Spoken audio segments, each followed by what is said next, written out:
Hello, welcome. Again, thank you for spending your time. And there's lots of places that you could have been today, and deciding to be here with us is it's a joy, and we are very grateful that this is where you're deciding to spend your time. At Women's Foundation of Oregon, we spent the last 8 months listening deeply, not just to the needs of the things that haven't happened, but to the dreams of the people that we've encountered. What has emerged from that deep listening is what we are calling abundance for all. It's a framework rooted in the belief that policy can reflect not just what we need to survive, but what we need to thrive. Today is not just a presentation, it's an invitation. It's an opportunity for all of us to explore what becomes possible when community visions and come together and we collectively dream in public. And we are very, very excited to share with you our framework. Kristen, can you share the framework itself, and then we'll get into our guests. So this, like we said, has been 8 months. It is rooted in specific pillars. We offer this not as a finishing product, but as a starting point, an alignment of possibility. We have different segments that we have found dreams fall within. Safety as a public good, something that should exist no matter what. Care-centered economic systems. Rest, restoration, and abundance. Equity, self-determination, and justice. Community over competition. And opportunity, creativity, and I can't see the last one and I don't have it memorized. It's opportunity, creativity, and help me out, Kristen. Purpose. Purpose. Thank you very much. So today we have two incredible women. If we can remove that from the screen, Kristen, then I'll go ahead and pin our people so we can see them. Spotlight. Add to the spotlight. Excellent. And I'm going to just be kind of moderating, so I'll be in the background, but I want to welcome our guests. And Representative Sanchez, we'll start with you. Tell us who you are, and I'm sure many of us don't need it, but tell us who you are and give us a quick comment or reflection. Hi, everyone. My name is Tana Sanchez. I am, well, in my real life job that pays the bills, I'm the Director of Family Services at the Native American Youth and Family Center. And in the other job, in the other bigger, crazier life, I am a state representative for House District 43, which is North and Northeast Portland. And I am also the co-chair of Ways and Means, which is the big money job at the state in terms of being able to sort of manage the state agencies' budgets and those types of things. And this, of course, you look at something like all of the pieces here and think, okay, how are we going to do that right here and right now, and all the madness that we're dealing with, and all of the unfortunate budget deficits because of more recent political sort of situations. And those maybe require some deep, deep conversations. And so happy to get into that at some point. Love that. Thank you for that. And I see the cat, Councilperson Murillo. I love it. So first introduce your cat, then introduce yourself, and let us know your quick reflection. Good. I was going to say, if you see me squirming around, it's because my little cat is insisting on sitting on my lap for this meeting. His name's Peridot. He can say hi to everybody. But hi, everyone. Thanks so much for having me here today. Really appreciate getting a chance to be with all of you. My name is Angelita or Angelita, and I am a representative on Portland City Council. I represent District 3, which is inner Southeast Portland with a little piece of Northeast. And first, I want to extend my gratitude to our state legislators who are choosing to do that role with very little pay and in such a difficult time. There are lots of wonderful people that I think want to run for office and don't have the opportunity to because it's so difficult working at the state. So thank you, Representative Sanchez, for choosing to be there to represent our communities. I just started my term for Portland City Council last year, January of last year, and this is under the new form of government with charter change. And so we have 4 districts now. We have 3 city council members each, which is a huge shift from what it was before. We have ranked choice voting, small donor elections. A very different type of person was able to get into office, and I think that's very wonderful. I was a SNAP policy advocate before running for city council, and I had actually worked at the city before doing constituent services, where I learned about how the city works or sometimes doesn't work. I'm the first city councilor who has experienced homelessness in the city of Portland who is serving. I'm also a Paraguayan immigrant, so a lot of the federal issues that we're dealing with are very personal to me. And I'm just very grateful to be working alongside my colleagues during a difficult, but I also think a rewarding time. Thank you. Excellent. Well, we're excited to have both of you here, and we're excited to have all of our listeners here also. We invited leaders who are already doing and shaping policy for our state in different ways, and we want to explore what our visioning potentially can contribute to that work. And before we get started, I'm hoping that someone from the team can dump the framework in the chat so you guys can all have it, have access to you, because I want you guys to also see our guest and not blocked by the framework. But it's really important to keep in mind before we begin, this framework is not, we're not introducing it as a presentation as a final result.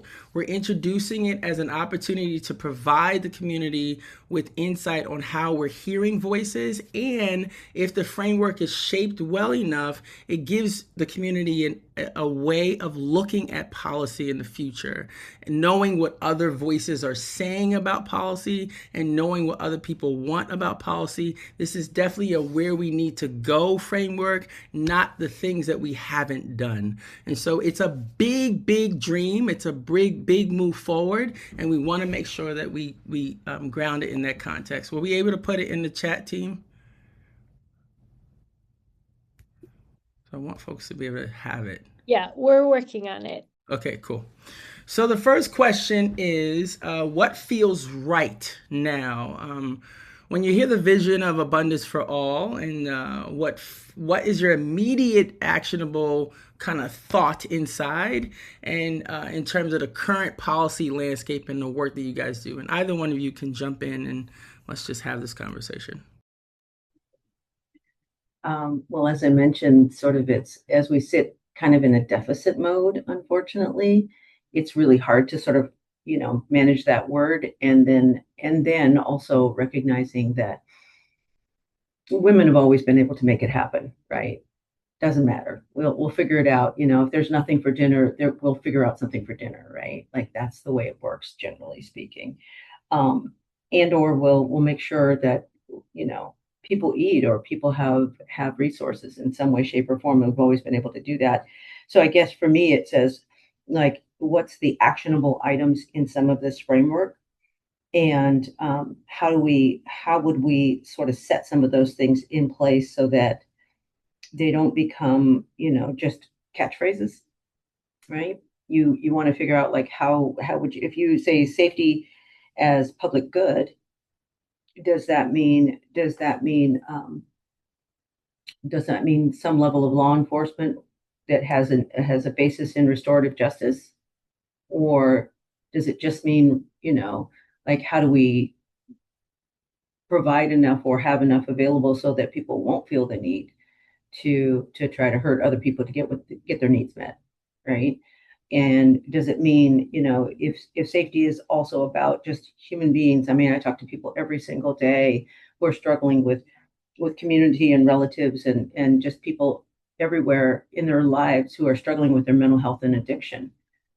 Like, that seems to be one of those foundational pieces that says, what's safety and public good and care centered, whatever, all of those things. Like, how do we work on those pieces first? And let me just say, reality is that those are some of the most expensive pieces, but it is the reality, right? It is where we are. And so how do we get to some of those pieces and rebuild that and look at the rest of the system and say, there's obviously and clearly inequities here around how we're managing resources or even having resources, and let me just say, I could get into lots of budget business about, the state of Oregon and our budget systems, but, obviously this is not the moment. So I'll just leave it at that.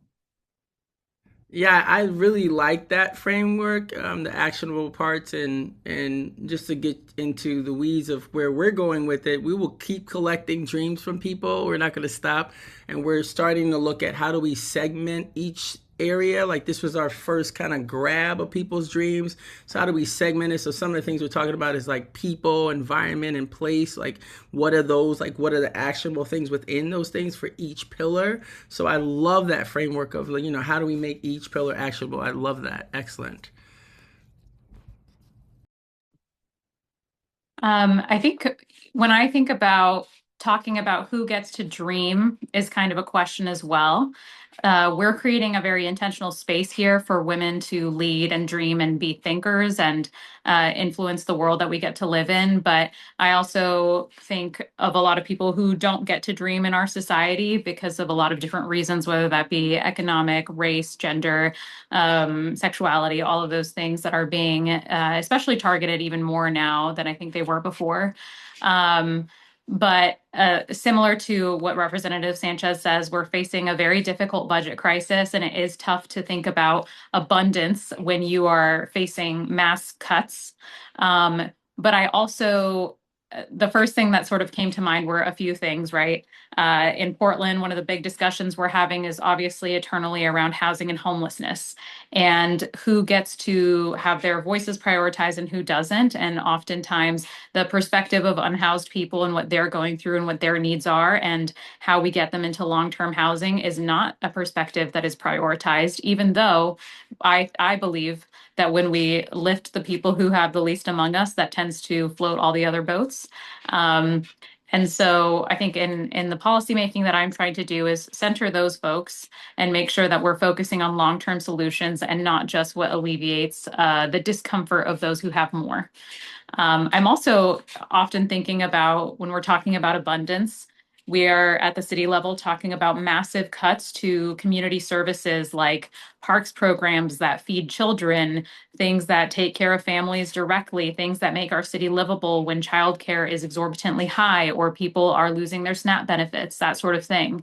But then we're also telling the public that we're willing to potentially fork over millions of taxpayer dollars to help a billionaire fully realize his dream for the Moda Center because he bought the new team. Sorry if this is, I'm going to bring the spice today and just put it all, I'm going to lay it all out on the table today. But we're being asked to make these tough budget decisions while feeling totally okay with enriching people who do not need more money and who in fact will gain a lot of money just from that deal sitting there. So I think we have a responsibility. I think, yes, the budgets are tough and sometimes we are given oversimplified narratives as electeds, and it's our job to really dig into those numbers, dig into that for the public. I've personally been digging into that very intensely, and we're not negotiating. We need to be negotiating for the public good, and that's what I intend to do. So when I think of abundance, I think of it for the public and not just for the few. Love that. I love that. And I also love what you said about who gets to dream. And I want to ground us in that for a second because you both are in very, very difficult positions. The moment is more difficult for many reasons, right? But it's been difficult for a while. And I want to acknowledge that you both have stood in that difficulty with such grace and commitment. And that in itself is the type of leadership that we absolutely need in this moment and in future moments. So thank you for that. I also want to invite you both to release some of the heaviness of your current roles, because the work of Women's Foundation of Oregon is what Stacey Abrams talks about as the 10th obligation in order for us to take back and own democracy, and that is dreaming. It is required in order for us to go forward. And all of our moments right now and all of our frustrations, people dreamt of this moment. Now, they're not all people that we agree with, but their dreams are coming true right now. And so what we're focused on here at Women's Foundation of Oregon is how do we dream so that when those dreams come true, they're for all of us to thrive in a different way, in a way we've never seen before. And I'm grounded in one thought, and I want to ground you in it as we go to the next question. I wake up every day with this hard work thinking of the woman that sat in the cotton fields with a baby on her back, not knowing when her freedom would ever come, but she knew there would be a Libra Ford.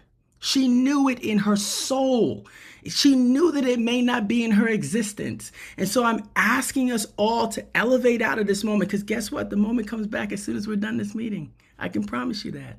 The hard work is not going to go away. But I'm saying in this moment, let's elevate out of it and let's dream big so that when the dreams come true, we're ready. And we have a framework that we can give you guys because everybody has chimed in. That's what this moment is. So the second question I have for you is, in looking at the abundance for all, these are people's voices. This is what people want. This is what people are dreaming about. Yes, we haven't seen any of it. I get it. It sucks right now. I'm not disagreeing with any of that.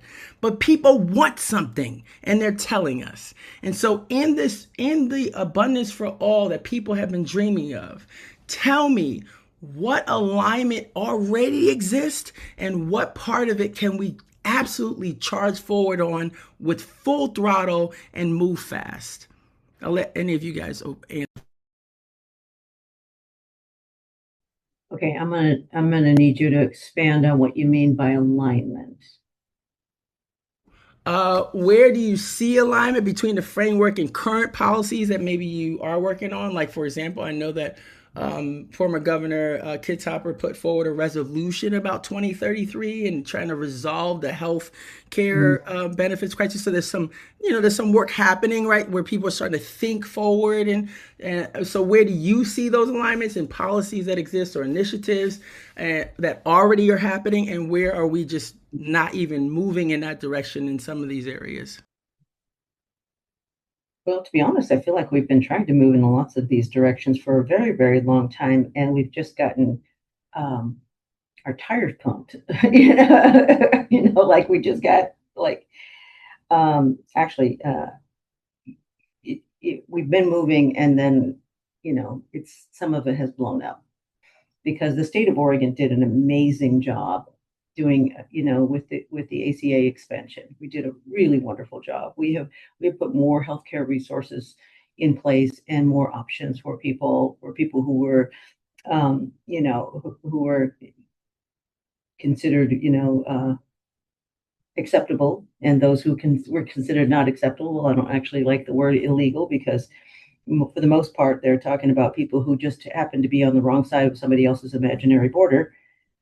But the reality of the situation is we're still there, right? We're still there with those situations, and we just it's very difficult to sort of figure out how we're going to go forward from here because yes, Kit Hopper and others are really like they've got this amazing plan, but in 2729, HR 1 is going to kick the hell out of our Medicaid system.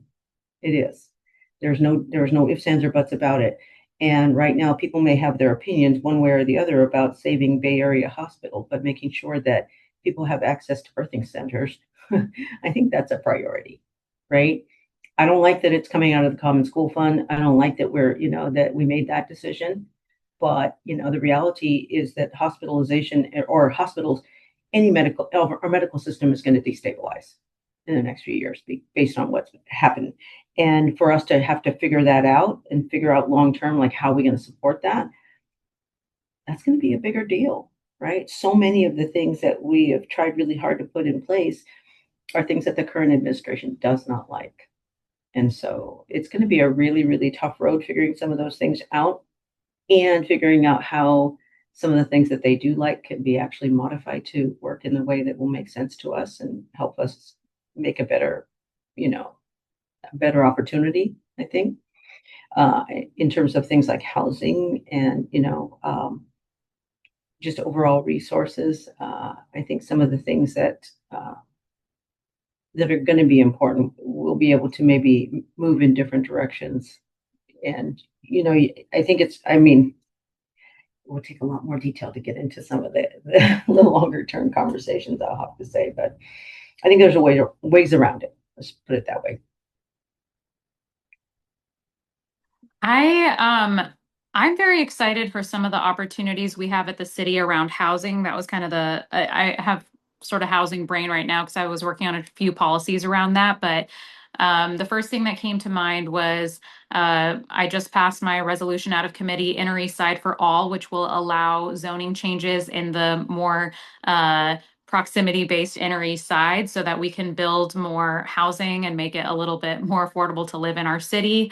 That's an exciting development. That was something that had support across the board on council from the more, conservative, as far as conservative people go in Portland, Oregon, and then the more progressive folks on council. So that was really promising. We also have one-time dollars right now to use from the Housing Bureau, and me and Councilor Green put together a proposal to talk about. I think whenever we have these dollars, we end up focusing on emergency response systems, and that's necessary. We do need rental assistance to prevent people from becoming unhoused overnight. And we need to have the political courage and imagination to push forwards for some of these bigger vision, long-term things. So to me, we've been really investing in researching social housing, land banking, land acquisition, mortgage buy downs for apartment buildings where people are already renting so that we can stabilize the rent and not have that continuously go up. And so me and Councilor Green put together an economic analysis and a proposal to use some of those one-time dollars to start doing that long-term work. And I'm really excited about that as an option. I think when I had worked at the city many years ago, I saw different opportunities pass us by. Like, for example, there was a university that was up for sale and it was zoned as a school, and the counselors didn't have the political courage to change the zoning from school into housing. But if we had purchased that building, it was already, the dorms were already set. People had individual places to live. There were shared kitchen spaces. And so I just think if folks have the political courage at this time to upset a few people so that we can create actual housing and maybe shared housing for people who need more supportive services, then we really can take this problem by the reins and actually address it. And you're not going to get everybody happy, but part of what I try to explain to my constituents is you're either going to be unhappy because you see your neighbors out on the streets, or you're going to be unhappy because maybe they're going to be in a dorm somewhere near your neighborhood, but at least they're living inside, they're getting their needs met, they're getting the treatment that they all want and deserve. And we can't allow each other's humanity to be forgotten in that. There was an event I just went to for people who were formerly unhoused who now work in services for unhoused people. And one of the things that really stuck out to me was this woman was saying that, she had kids, she was on the street, she was dirty, she hadn't showered in a few days, she was tired. And as she was walking by and she saw people kind of looking at her with disgust, she had this internal moment of, just wanting people to know that she was still in there, even though she didn't look like herself anymore or feel like herself anymore. And I think that many of us are lucky to not be in that situation right now. I know I was lucky enough to be removed from that situation when I was there by people who ended up taking me in and becoming my family. But we we really can do great and wonderful things, and I believe in the power of government to do that. And so I I actually, despite all of the obstacles at the federal level, I feel optimistic that we can do great things. I do. Well, thank you both for that. I think two things I took back from that was one, there's a lot of things happening that I think we all could probably pay more attention to in both our state and local government. And so I will encourage everyone listening to do that research and don't just look for the things that are like this has never been a good thing, right? Look for the things that are moving forward. They're happening. And I encourage you to write your representatives and your council people and say thank you, right? Right. So that it gives them that courage too. You don't only have to write when you don't like it. You can also write when you love it, right?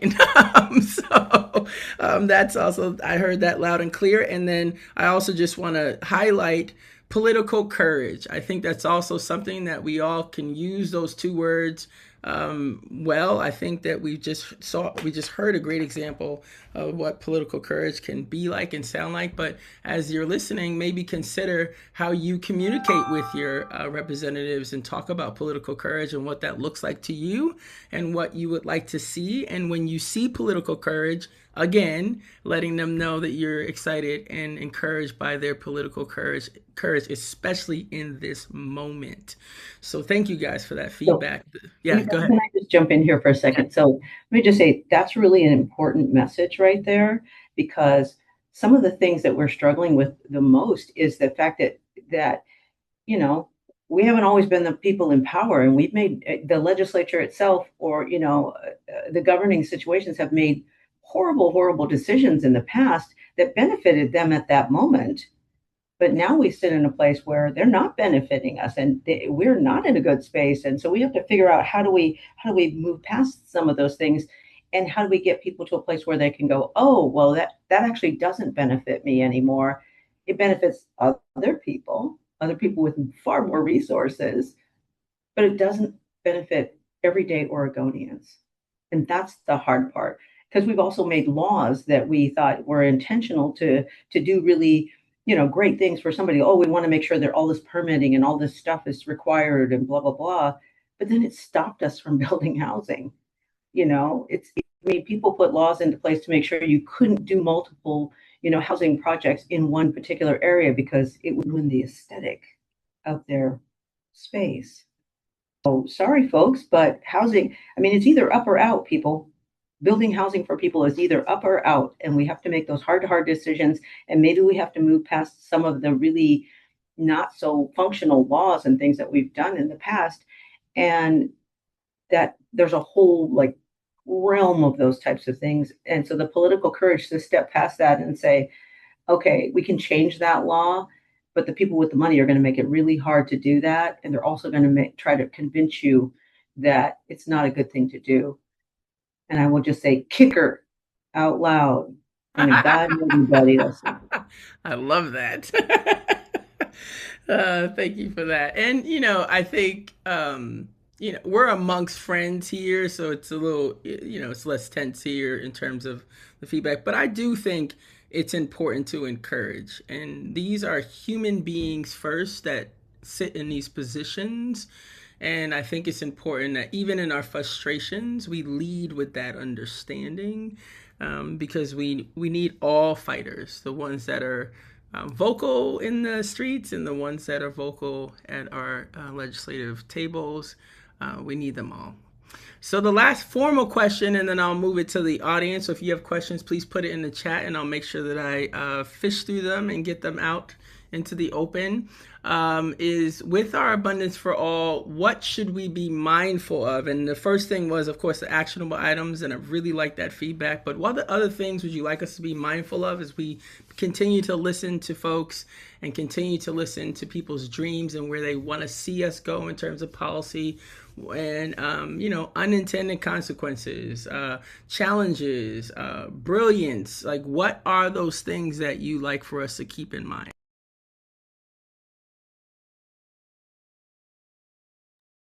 I always tell people one size doesn't fit all, because sometimes what we want isn't actually a good thing for other people. And we just have to walk those things all the way through and make sure that they actually benefit many people versus, the few. So I actually have that, very, very Star Trek thought about it. The needs of the many outweigh the needs of the few. And sometimes people, the few are harder to convince sometimes, and they're the loudest oftentimes. So it's really important that we sort of have that mindset or think about that maybe our idea is great and wonderful, and we think it's a good thing, but if it doesn't benefit more people, then maybe we have to rethink that idea. Well said. I think I really like this framework, and I think the first thing that I thought of was just how do we make sure that we're getting community feedback from people who otherwise wouldn't engage with this type of thing? Because it seems like every time we run an event at a community space or we do a poll or something like that, if we're not extremely diligent about it, we can always miss out on the people that we need to hear from the most. Or I just feel like I constantly learn new ways to make events more accessible to like mothers who need childcare or people who need dinner served so that they can actually attend, or people who need bus lines posted on the print on the posters so that they know how to get to the event, that sort of thing. So if this is to be like truly rooted in community engagement, then I think I'm trying to be better at incorporating all of those things in the outreach that I do. And I think also, I think in this particular moment in history, I have just kind of settled in with the fact that my purpose in this office is not to be here forever. So if that means doing the right thing and losing, that is just fine because we are not meant to be monarchs keeping our seats forever. And this moment is more dire and more intense than I think it has been in a very long time, although I know people have faced horrible things before, and I certainly know my mother in Paraguay did too. Um, but I think that I feel very free from those pressures, right? Like thinking of the Moda Center deal. If it falls through and the Blazers leave and there's a media campaign that says Counselor Murillo killed the Blazers and then that cost me the reelection, I actually feel okay with that in my heart as long as I know that I fought for the best deal for Portlanders and for regular people. And so I think the values are good and we have to just hold steadfast to that and make sure that no matter what happens, we're just gonna hold the line. Awesome. So with that being said, I'll explain a few things. I don't see any questions yet, but I'm going to explain something so you guys know how we're getting our input. So at Women's Foundation of Oregon, we believe we have a theory of change. We believe that if we provide nonprofit leaders rest, we give them the space they need to begin to dream again. And that's where we are gathering those thoughts. So in a space of rest where a lot of our nonprofit leaders who are closest to the problem often don't get to rest. One, they don't usually make the income to be able to do that in a way that won't be taxing to them personally. And two, giving them that space is often not afforded to them. So that's where we're mostly collecting dreams with our theory of change. And then all of our events, we're allowing folks also to contribute their dreams. And we're speaking to other funders on how we can explore other populations. Obviously, we're focused on women and girls, but we want to see this in all communities. And so we are expanding that as quickly and as fast as we can. But feedback and input is what we want. We don't want this to be a one voice thing. This is a collective dreaming opportunity for us all to really put ourselves in the middle of what we want to see. I don't see any questions yet, so I'm going to ask another question. Where in your world right now do you need to have more voice to help kind of elevate what you're doing in a way that would be helpful for you? So I actually saw revenue reform in there. That's something we absolutely have to do. And I sort of mentioned the kicker, but the reality of the state of Oregon is a state with no sales tax, with a kicker, with measures 5 and 50 that determine how we're doing, our property tax with one of the highest, relatively speaking, highest personal income taxes in the country. We have to do revenue reform. We absolutely have to do it because there's no way around this situation. We have shot ourselves in the foot over and over again. And that's what I meant by folks who have been in the legislature in the past who set this thing in place the way they did because it benefited them. It doesn't benefit the rest of us. It absolutely does not. And unfortunately, sometimes we are convinced over and over again because we've tried to take the kicker to the ballot over and over again, just like we've tried to take Measure 11 to the ballot over and over again to reform those things. And people have said, no, no, we can't do that because we have been convinced by a few people that it is a good thing to do. And it's not. Measure 11 is one of those things that's cost us so much money and so many lives. It's truly stunning to me that people still think that's a good thing. And the kicker, they still think that's a good thing. Has anybody done their taxes recently? And do you know how much you actually got back in the kicker? The richest people in the state of Oregon are getting thousands and thousands of dollars back. The average Oregonian is getting a few $100 at most. It's just stunning to me that we're not thinking about it like that, that we're not looking at the reality of how we should get this done. So Yeah, I agree. I got 250. So yeah, and I'm a single parent with 3 kids, right, and 2 in college. So definitely a thing. And you're right. I mean, a lot of our historical work from people that are no longer in those seats is what we feel today, right? And that's why voting's so important because it's not just what you see them doing today, it will impact you. And as a school board member, I'm going to tell you, it is not what has happened during the pandemic that is messing up school. It has been a long history of bad decisions. So we got to vote. We got to vote the right people in and pay attention. right. Could you remind me the question again? Oh, how can we help you in the work that you're doing now? How can Oh, community stand up for you? Is anything specific that you want to kind of? yeah, I think second to everything that Representative Sanchez said on the kicker and measures 5 and 50, absolutely terrible what they have done to our state. And if there's any support I can lend there, you let me know, Representative Sanchez. Happy to rally folks as well on that. It is funny talking about inheriting losses as well, because I think that so much of our public infrastructure and our roads in Portland are so terrible because for 30 years, our city council was like, we don't want to be the bad guys that are increasing fees to repair the potholes. And so now we have 30 years of infrastructure to repair. And Councillor Novick always has a good metaphor for this. He says that if you don't take care of the roads, it's kind of like not going to the dentist regularly. So if you don't do the regular cleanings, then you're getting into root canals and all that sort of thing. And I think that's a very apt metaphor for how we're going to have to deal with major infrastructure problems now because we didn't do that long-term care. So I think that something that I always need support with is that we actually have people who I think have very progressive politics that are willing to do that type of revenue generating, but then they really get threatened behind the scenes by like business lobbies. They get told, we're going to go out against you, we're going to do smear campaigns, all that stuff, right? And there's only so much of that that you can withstand as a person unless you're just unbelievably principled before you feel afraid or you give up or all of those things, right? And so I think that when your progressive champions are going to put themselves on the line to push something like that, it's important for the public to show up and say, yes, we want this. Because if we don't hear that feedback, then it can be a very isolating experience.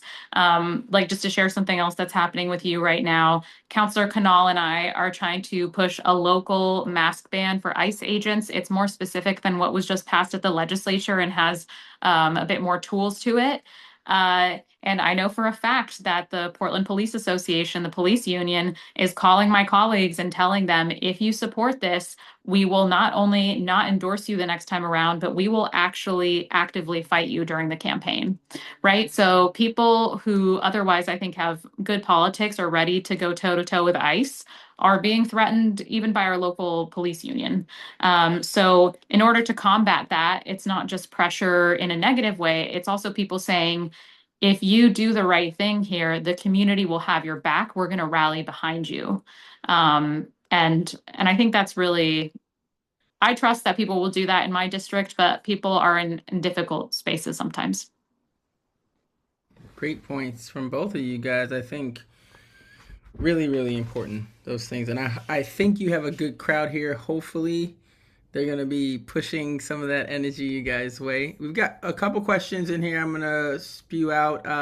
In the current political climate, how do we I'm sorry, I lost it for a second. Okay, in the current political climate, how do we creatively apply a culturally specific, responsive lens to abundance, understanding that abundance does have cultural nuances?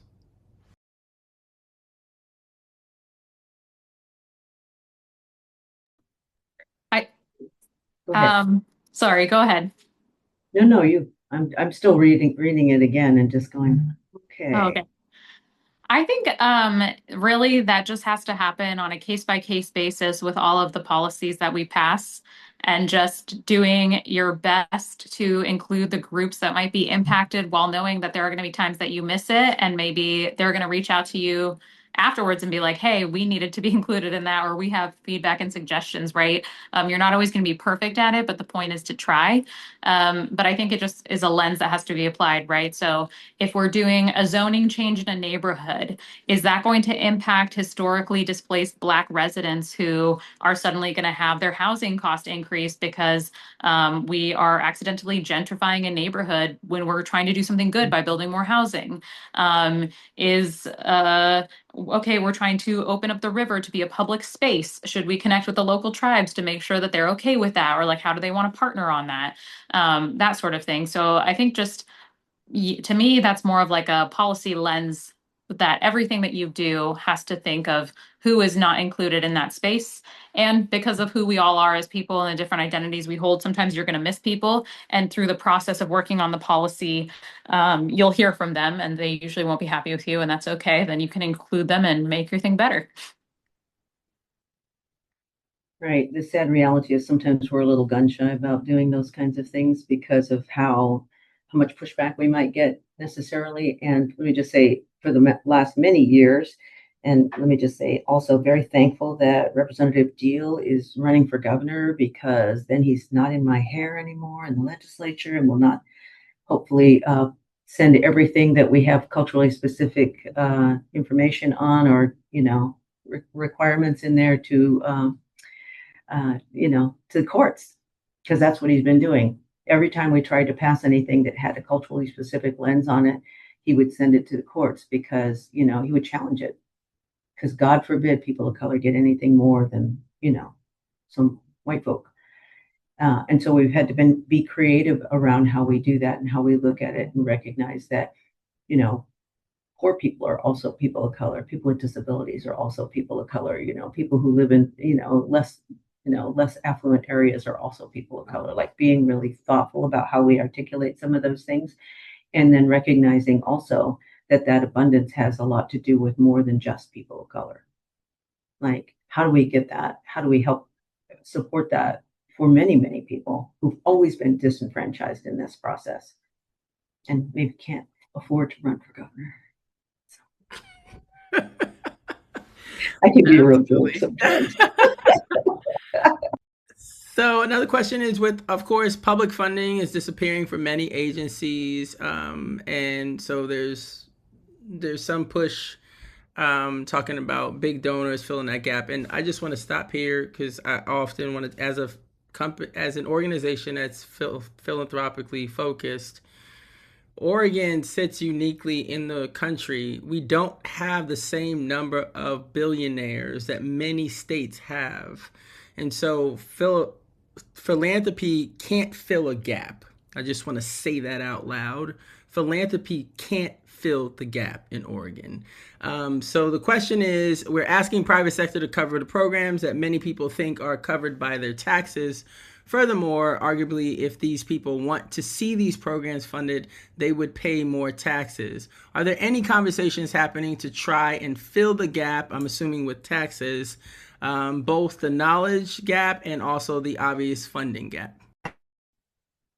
I think that's where those other voices have to come in and have those conversations, and where we talked earlier about like what would it take, what kind of backup do we need?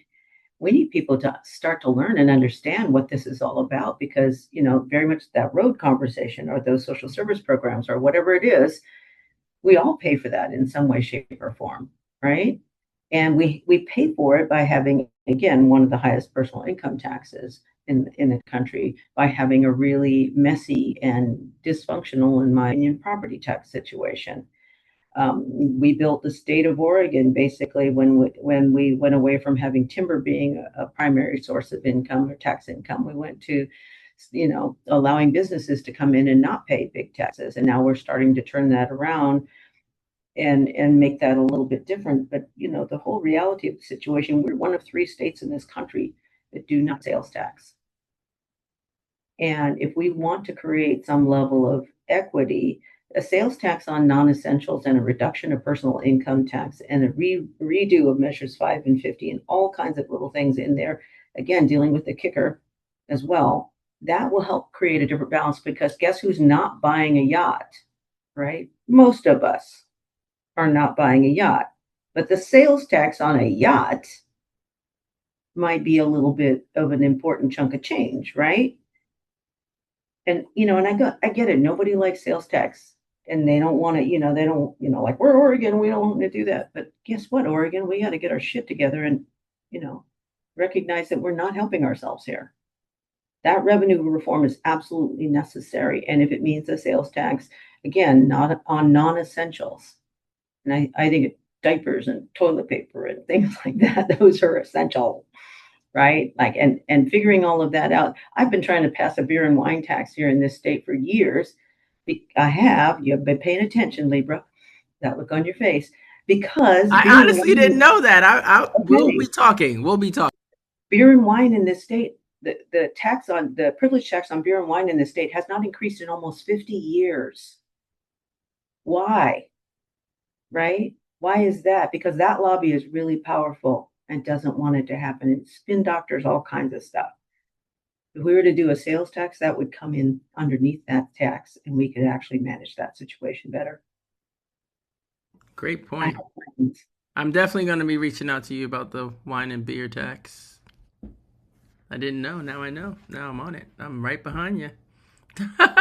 One other question, and then we will all get to dream together. How can we ensure rural communities stay included in the conversation? And there's a big thank you to you, Representative Sanchez, for helping keep Bay Area Hospital open. But the question is, how do we keep our rural communities engaged in the conversation?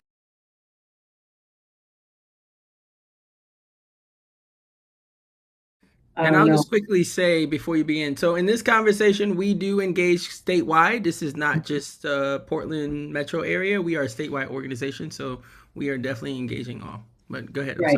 And so let me just say that conversation was really hard. As I said, I was not excited about the way we did it. I would have liked to do it a different way. That opportunity came too late. So, but we were not, I was not willing to shut down the conversation or speak against it, because I felt like, at this point, hospitals are going to be hugely important going forward. And recognizing that as a state, the metro actually does primarily support our rural districts with our tax structure, right? Because they don't have the tax structure to be able to do some of the things they do, that we would do here. They just don't have it. And again, the way 5 and 50 are designed, that distribution is different and kind of a little rough on folks. But in terms of infrastructure, in terms of, just support in terms of, criminal justice and those types of things, social services, it's spread out really evenly. And we're recognizing again that, it's not a deficit of human life, and people, many of us are all over the state.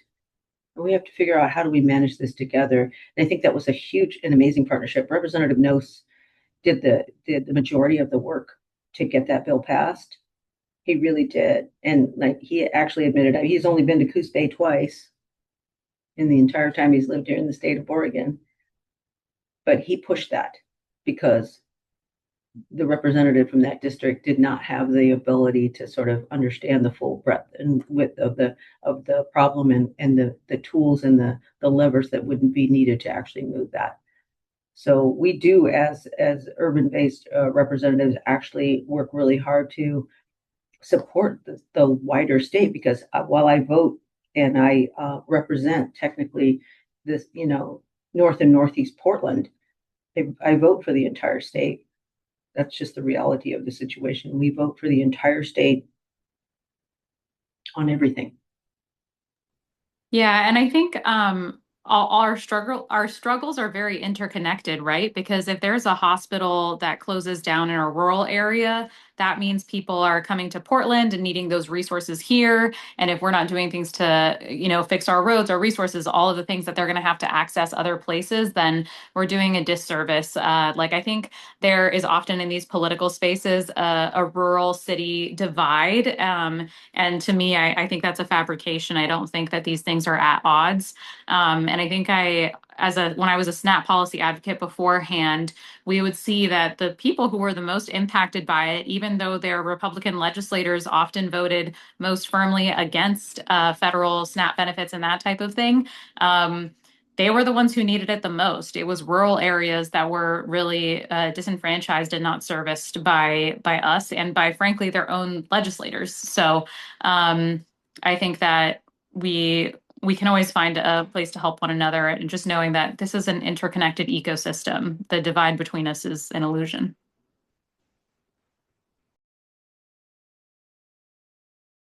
I couldn't find my button.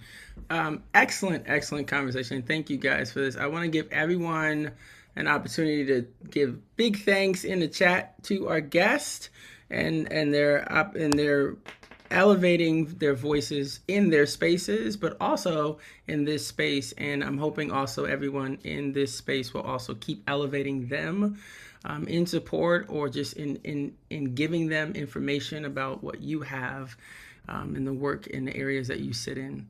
As in a closing effort, I just want to say the Women's Foundation of Oregon traces back its roots to 1887. We are one of the longest standing philanthropic groups here.